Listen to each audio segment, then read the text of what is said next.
विचारा साहेब, आज काय नेमकं मशाल मोर्चा आहे?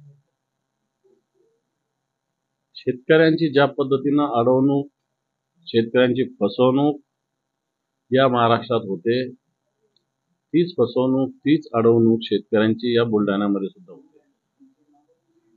आज मागच्या काळात अतिवृष्टी झालेली, या बुलढाणा जिल्ह्यात मोठ्या प्रमाणावर शेतकऱ्यांच्या आत्महत्या झालेल्या, आज या बुलढाण्यामध्ये कापूस असेल, सोयाबीन असेल, प्रचंड प्रमाणात उत्पन्न असून सुद्धा या शेतमालाला भाव नाही, अशा प्रकारची स्थिती आहे. अनेक नागरी प्रश्न आहे, अनेक समस्या आहे. सरकारला निवेदनं दिले, सरकारला विनंती केली, परंतु सरकार ऐकायला तयार नाही. कारण हे सरकार बहिर आहे, हे सरकार मुक्त आहे, हे सरकार आंधळ सुद्धा आहे. आणि म्हणून याचे डोळे उघडले पाहिजे, याचे कान उघडले पाहिजे. या हेतूनं शिवसेनेच्या बुलढाणा शाखेच्या वतीनं शिवसेना जिल्हा प्रमुख नरेंद्रजी बुधवंत यांनी या मोर्चाचं आयोजन केलं आहे. शेतकऱ्यांना बुलढाणा जिल्ह्यातील न्याय देण्यासाठी हा मोर्चा आयोजन केलेला आहे. साहेब, नाना पटोले मुख्यमंत्री व्हावे याकरता काँग्रेस आक्रमक झालेली आहे. काय सांगाल, महायुती आघाडीमध्ये यामध्ये काही मतभेद होते? काँग्रेस आक्रमक झाली म्हणजे कोण आक्रमक झालं? काँग्रेसच्या नेत्यांचे स्टेटमेंट आलेले आहे. कोणत्या नेत्यांचे? विकास ठाकरेंचं स्टेटमेंट आलेलं आहे. विकास ठाकरे काय? स्टेटमेंट आलेलं आहे. विकास ठाकरे, लोंढे हे काँग्रेसचे कार्यकर्ते असतील.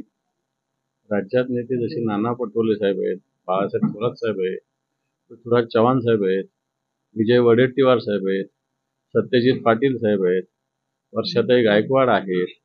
हे सगळे नेते काँग्रेसचे मुख्य नेते महाराष्ट्रातले आहेत. याच्यापैकी एखादा माणूस बोलला असेल तर मी त्याला मानेल. बाकी जिल्ह्यातले, तालुक्यातले कार्यकर्ते, आमदार बोलत असतात, त्याचं एवढं सिरियस घ्यायची गरज नाही. मुख्यमंत्री पदासाठी उद्धव ठाकरेंचा दावा आहे. आम्ही कोणीही दावा केलेला नाही. सध्याच्या घडीला हे भ्रष्टाचारी सरकार, हे टक्केवारीचं सरकार, हे गद्दारांचं सरकार महाराष्ट्रातलं गेलं पाहिजे.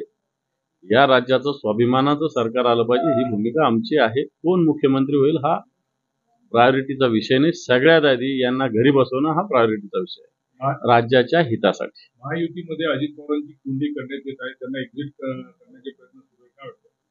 असं मला वाटत नाही.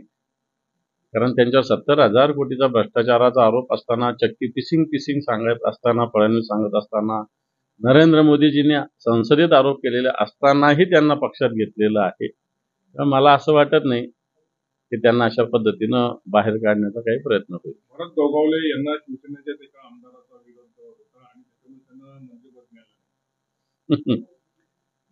भरत गोगावले असेल, कोणत्या आमदाराचा विरोध होता मला असं वाटतं ते समोर आलेलं आहे. त्याचं नाव माझ्या मते संजय शिरसाट हे आहे.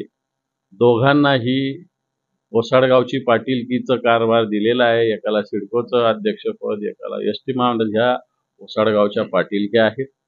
आणि याचाच अर्थ तुमच्यातच किती अंतर्गत मतभेद आहे हे सुद्धा समोर आलेलं आहे. असे मतभेद असताना बाकीच्यांना आम्हाला जास्त शिकवण्याची त्यांनी गरज नाही.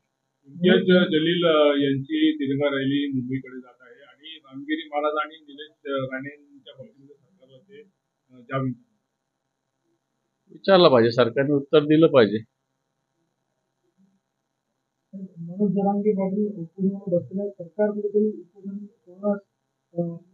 सरकारला यश येताना दिसत नाही. काय नेमकी भूमिका वाटते सरकारची? सरकार त्यांच्याशी खोटं बोलतंय.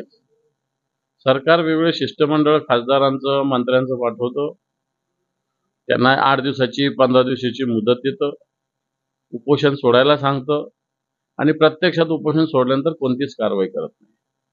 सरकारच्या मुख्यमंत्र्याने येऊन वाशीला येऊन गुलाल उधळला, एक सर्क्युलर काढलं, प्रत्यक्षात अंमलबजावणी शून्य आहे. याचाच अर्थ सरकार फसवणूक करतंय, या उपोषणाची खिल्ली उडवतंय आणि सरकारला याचे परिणाम भोगावे लागतात. नितेश राणे असो की संजय गायकवाड असो, त्यांचे जे प्रतिक्रिया येत आहे त्याच्यापासून अजितदादा विचलित असल्याचे दिसून आले. त्यांनी थेट इशारा दिलाय की वाचाळदारांनी असं बोलू नये, घटक पक्षांना अडचणीत आणू नये. त्यांनी इशारा दिलाय की घटक पक्षही बाजू होऊ शकतात. मग ते हे जे लोक आहेत यांची फार दखल घ्यावी असं मला वाटत नाही. आणि यांचा जीव किती आहे हे बोलतात किती, हा एक प्रश्न आहे. ठीक आहे, एकमेकाचा राजकीय विरोध विरोध असू शकतो. आम्ही आता विरोधात आहोत. पण आता मी एक कार्यकर्ता आहे. मी नरेंद्र मोदींच्या विषयी बोलणं चुकीचं आहे. ठीक आहे, मी राज्यात देवेंद्रजी फडणवीसाविषयी बोलू शकतो, अजितदादाविषयी बोलू, मुख्यमंत्र्यांविषयी बोलेल. पण तुम्ही फार एकदा नरेंद्र मोदीविषयी बोलणं मी पण ते चुकीचं आहे. त्याला मला असं वाटतं हे धरून एक ज्याला म्हणता येईल सभ्यतेला धरून होत नाही. तसंच संजय गायकवाड असेल, नितेश राणे असेल, ठीक आहे, यांची जिल्हा असेल, फार झालं तर एखाद्या छोट्या मोठ्या विषयावर प्रतिक्रिया देऊ, परंतु अशा फार मोठ्या मोठ्या प्रतिक्रिया याला काही अर्थ उरत नसतो. आरक्षणावर शरद पवार यांनी आपली भूमिका स्पष्ट केली आहे. आरक्षणाला आमचा पाठिंबा आहे. जनांगीची आरक्षणाची मागणी योग्य आहे, मात्र इतरांचाही विचार व्हावा असं शरद पवार बोलत आहेत. तुम्ही तुमची भूमिका स्पष्ट करणार? आमची भूमिका स्पष्ट उद्धव साहेबांनी 10 वेळेस केलेली, नेहमी करण्याची गरज नाही. अतिशय सुस्पष्टपणे भूमिका शिवसेनेने मांडली. जी शरद पवार साहेबांची भूमिका आहे तीच आमची भूमिका आहे.